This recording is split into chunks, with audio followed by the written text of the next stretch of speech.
하나님의 말씀은 구약성경 출애굽기 17장 8절로 16절입니다. 구약성경 108년 혹은 109년에 있는 말씀입니다. 출애굽기 17장 8절로 16절, 구약성경 108페이지 혹은 109페이지입니다. 출애굽기 17장 8절로 16절입니다.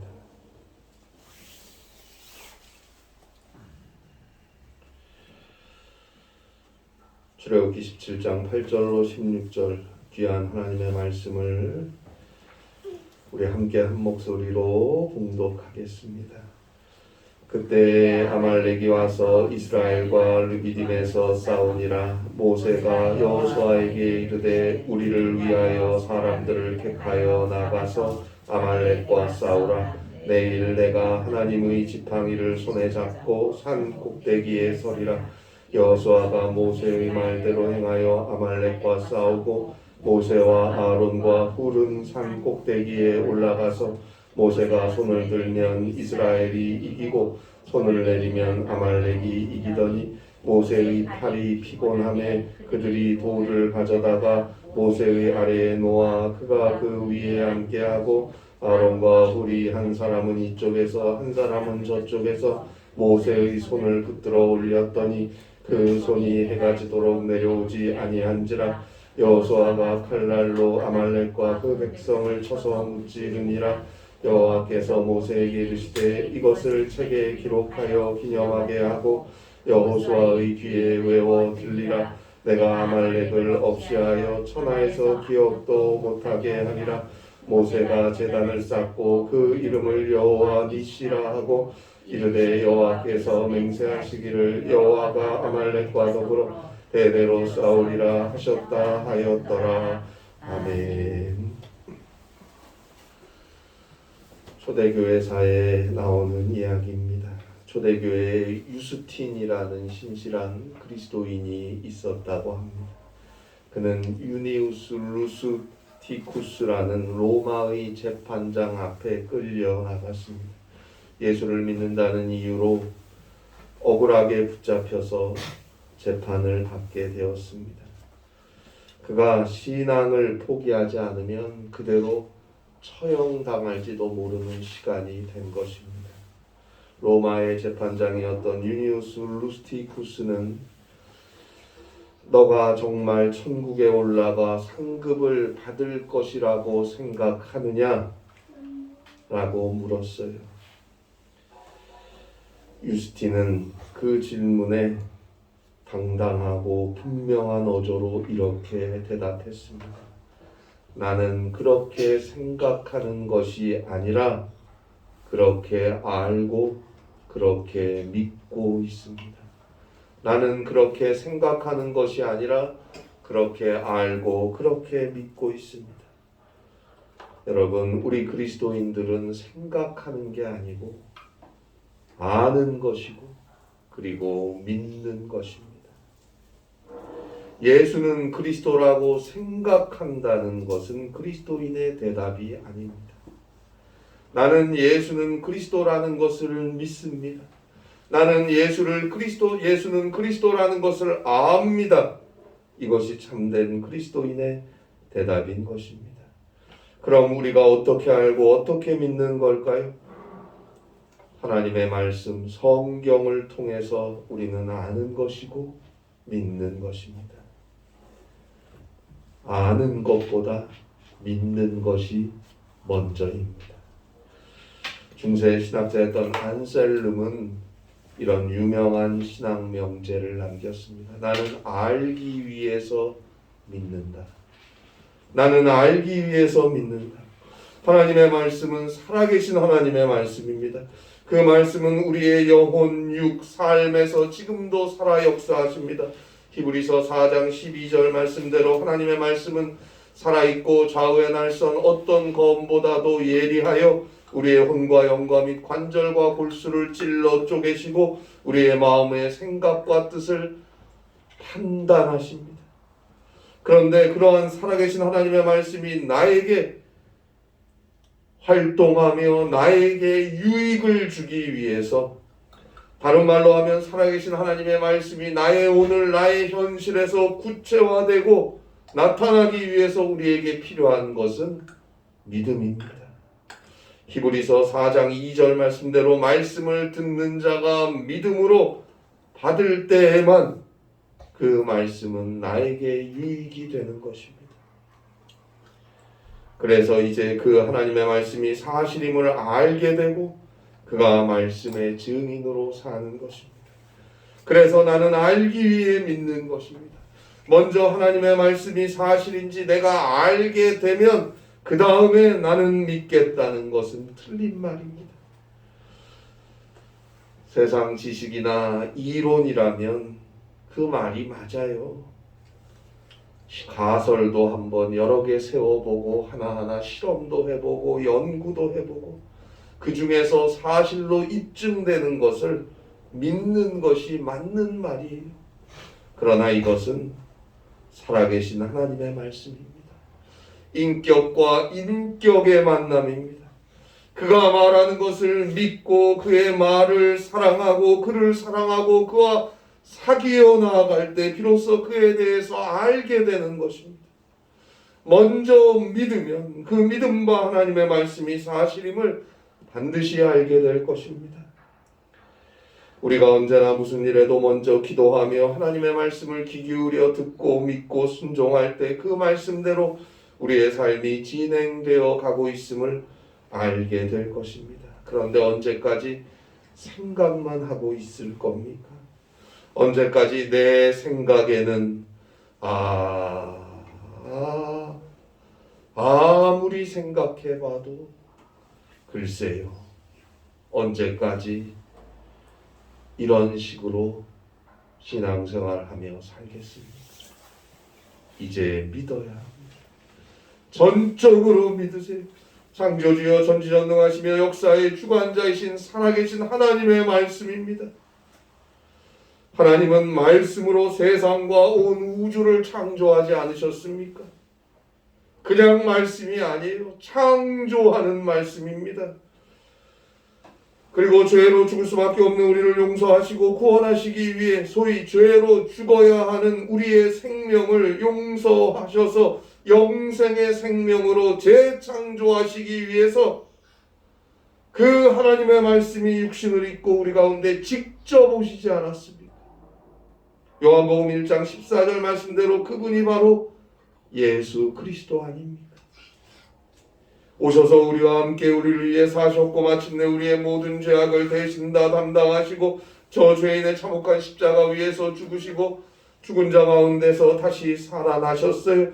그 예수 그리스도의 은혜로 우리의 죄악은 용서함을 얻었고 그 예수 그리스도의 부활의 생명으로 우리는 죽음을 지나 저 영원한 천국 구원을 얻게 되었어요. 우리의 죄로 인해 죽을 수밖에 없는 생명이 재창조되었습니다.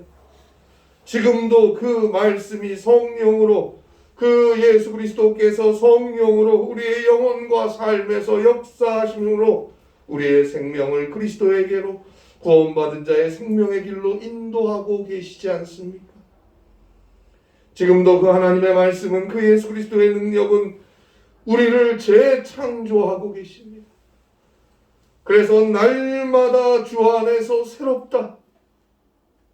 나는 날마다 죽노라 동시에 나는 날마다 사노라 고백하며 사는 것입니다. 그 하나님의 말씀을 전적으로 듣고 믿고 의지하세요. 그는 삶의 순간순간을 통해서 하나님의 말씀을 경험하고 알게 될 것입니다. 그리스도인은 생각하는 게 아니고 믿는 것이고 순종하는 것이고 그래서 이제 알게 되는 것입니다. 여호와께서 하나님께서 그에게 알 수밖에 없도록 그의 삶을 역사하고 계십니다. 우리의 신앙은 어디까지 와 있습니까? 깊이 생각해 보시기 바랍니다. 오늘 성경에 보면 이스라엘과 아말렉이 르비딤이라는 곳에서 전투하는 장면이 나옵니다. 아말렉 족속은 창세기 36장 12절에 보듯이 에서의 손자였던 아말렉의 후손들입니다.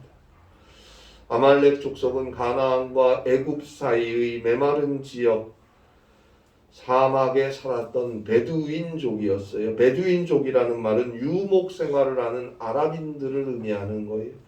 사막의 거주민이란 뜻인 베두위인이란 단어에서 베두윈이란 단어는 파생된 단어입니다. 유목민들의 생활은 정처 없이 그때그때 떠돌아다니는 것이니까 아말렉 족속들의 삶의 중심지 또한 정확하게 정해져 있지 않습니다. 그저 가나안과 애굽 중간에서 사막에서 하루하루 유랑하던 유목민이었어요. 자, 이스라엘은 430년 동안 애굽의 종살이를 하다가 하나님의 강권적인 은혜로 출애굽을 하게 됩니다.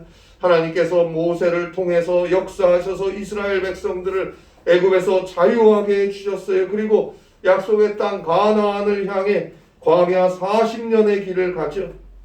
애굽에서 나와서 가나안까지 가던 중에 그 광야 길 중에 르비딤이라는 사막 지형에서 아말렉과 싸우게 된 것이다. 그것이 오늘 성경 출애굽기 17장 8절에 나오는 말씀입니다. 8절에 보니까 아말렉이 와서 우리와 르비딤에서 싸우니라. 그러니까 8절에 보니까 가나안을 향해 이스라엘은 사막을 지나가고 있었는데 아말렉이 와서 공격한 것으로 묘사가 되어 있습니다. 왜 자신들도 여기저기 사막을 떠도는 유목민이면서 사막을 지나가는 이스라엘을 공격했을까요?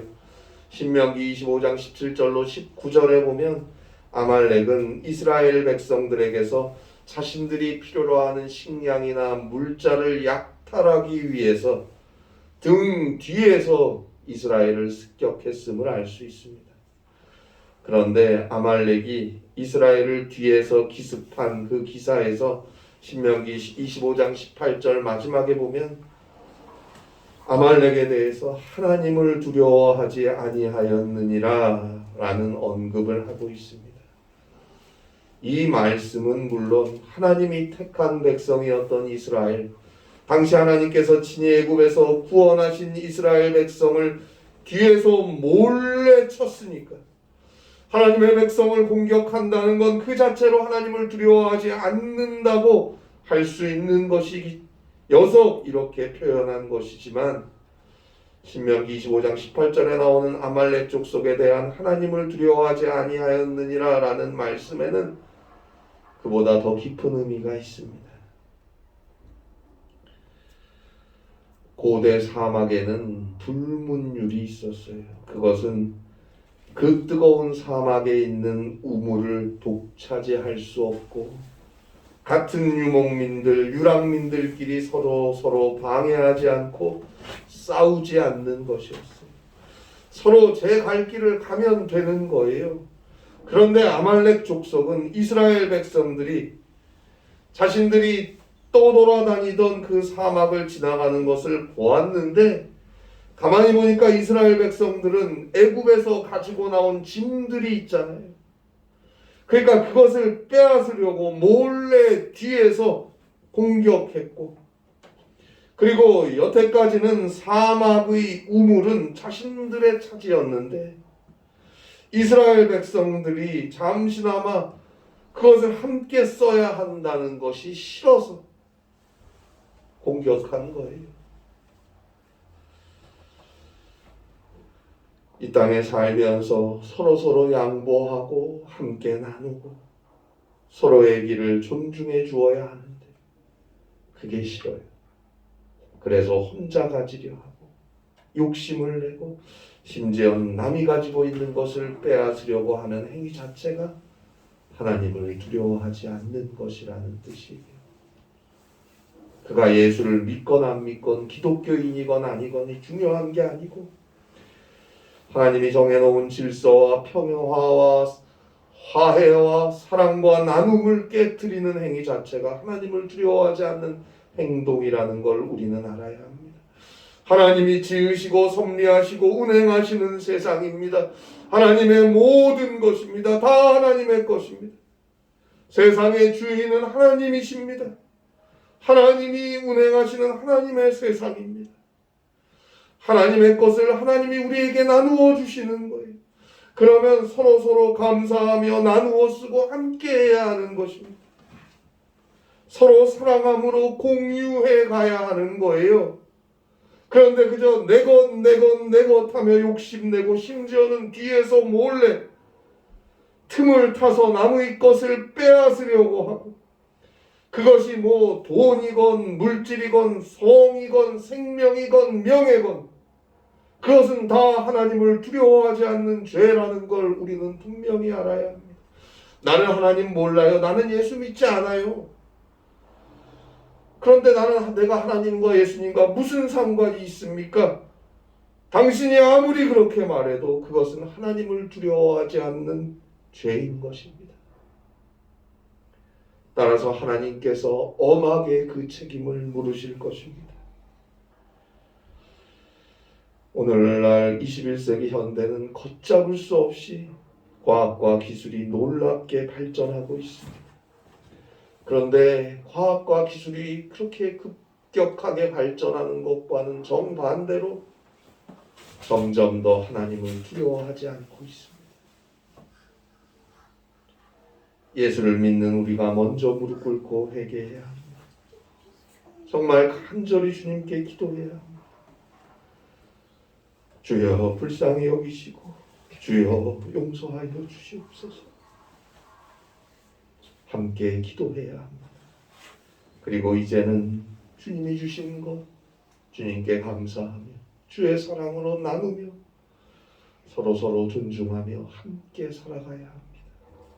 그래야 살 수 있습니다. 오늘 성경에서 근본적으로 하나님을 두려워하지 않았기에 아말렉은 약탈하고자 또 사막의 우물을 계속 독차지하고자 사막의 길을 지나가는 이스라엘을 등 뒤에서 공격했습니다. 그런데 오늘 성경 출애굽기 17장 9절에 보니까 그 전쟁에서 모세가 여호수아에게 사람들을 뽑아서 아말렉과 싸우러 나가라고 합니다. 그리고 모세 자신은 내일 하나님의 지팡이를 들고 산 꼭대기에 서 있겠다고 말합니다. 사실 모세의 이러한 태도를 선뜻 이해하기가 어렵습니다. 그러나 여호수아는 그대로 순종합니다. 왜요? 그 당시 하나님은 모세에게만 말씀하셨으니까. 백성들은 모세를 통해서 하나님의 말씀을 들었으니까. 하나님께서 애굽에 내리신 10가지 재앙, 애굽에 나와서 홍해를 마른 땅처럼 건너가게 하신 일, 마라의 쓴물을 단물로 바꾸어 주신 일, 만나와 메추라기로 이스라엘을 먹이신 일, 반석에서 물이 나오게 하신 일, 전부 다 하나님께서 모세를 통해서만 말씀하시고 행하신 일이 아닙니까? 백성들은 모세만 바라보고 있어요. 하나님은 모세에게만 말씀하시니까요. 모세가 서라면 서고 가라면 가는 거예요. 모세의 말이 곧 하나님의 말이 된 거예요. 모세가 하나님께 기도하면 하나님께서 모세에게 응답하시고 그 응답을 모세가 백성에게 선포하면 백성들은 그대로 순종하는 것입니다. 따라서 여호수아도 오늘 성경에서 모세의 말이 잘 납득되지 않는 그런 명령이지만 이것은 하나님의 말씀임을 믿고 순종하는 것입니다. 왜 당신은 산꼭대기로 도망가면서 나보고 백성들을 뽑아서 나가 싸우라고 합니까? 그렇지 않아도 지금 뒤에서 갑자기 기습 공격을 당해서 적지 않은 타격을 입은 상태인데 왜 당신은 도망가고 왜 나보고 나가 싸우라고 합니까? 당신이 우리를 애굽에서 인도하여 낸 지도자 아닙니까?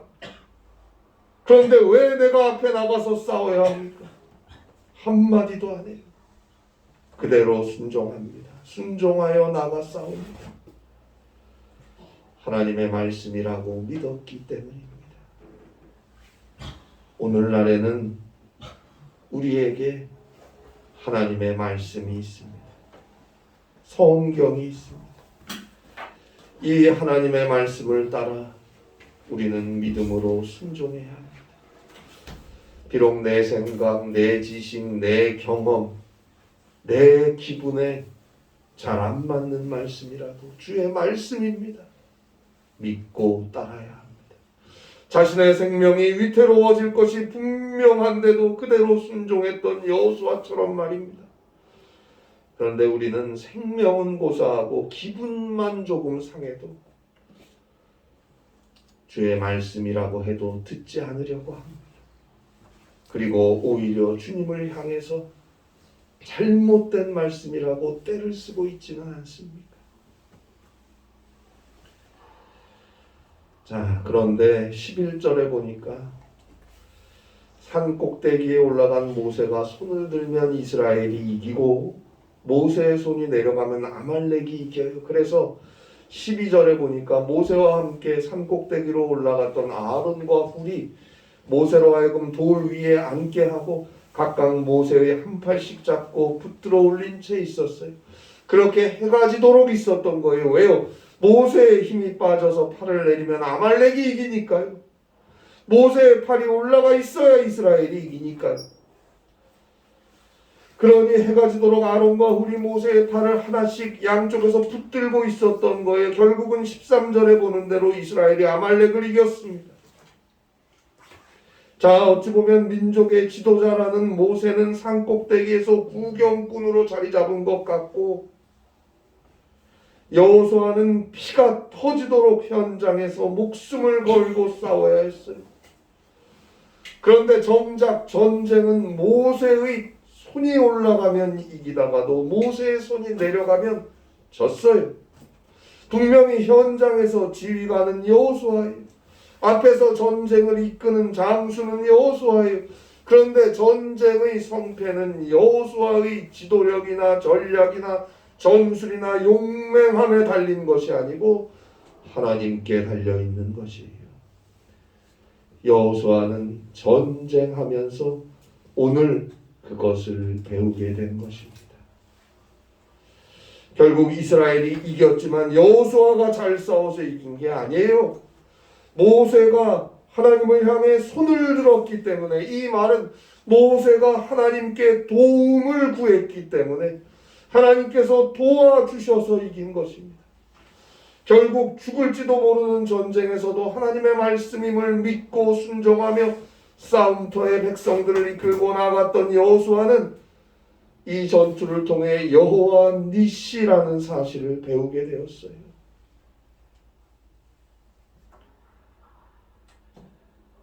전쟁이 끝난 후에 하나님께서 모세에게 명령하십니다.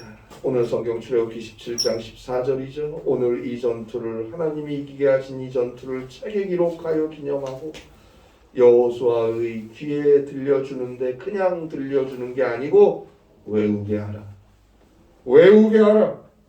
완전히 이것을 그 마음에 새기며 일생을 살게 하라는 것입니다.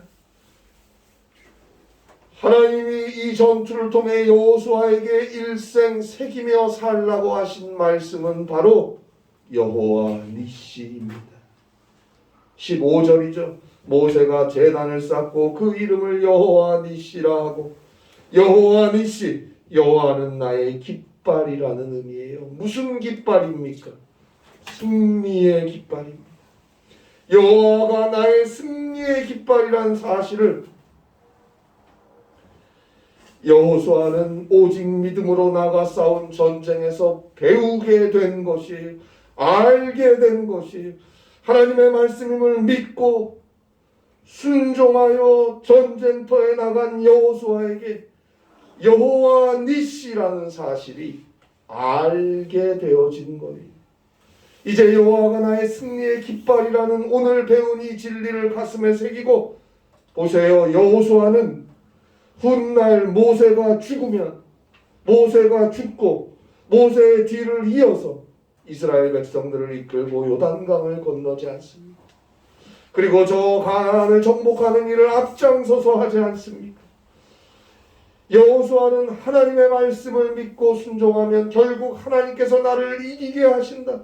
여호와는 나의 승리의 깃발이다라는 것을 오늘 배웠기에, 알았기에, 그 이후 삶의 순간순간을 모세의 뒤를 이어 이스라엘을 가나안으로 이끌고 들어가는 그 일생을 두려움 없이 주의 용사로 살아갈 수 있었던 것입니다.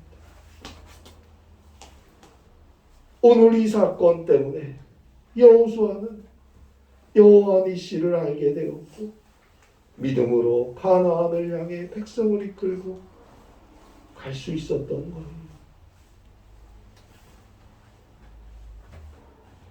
20세기 미국의 위대한 전도자요 신학자였던 루벤 아처 토레이 목사님은 성경에는 많은 번역이 있는데 이 세상에 가장 위대한 성경 번역이 있다면 그것은 내 삶으로 성경을 번역하는 것이다 라고 말했습니다.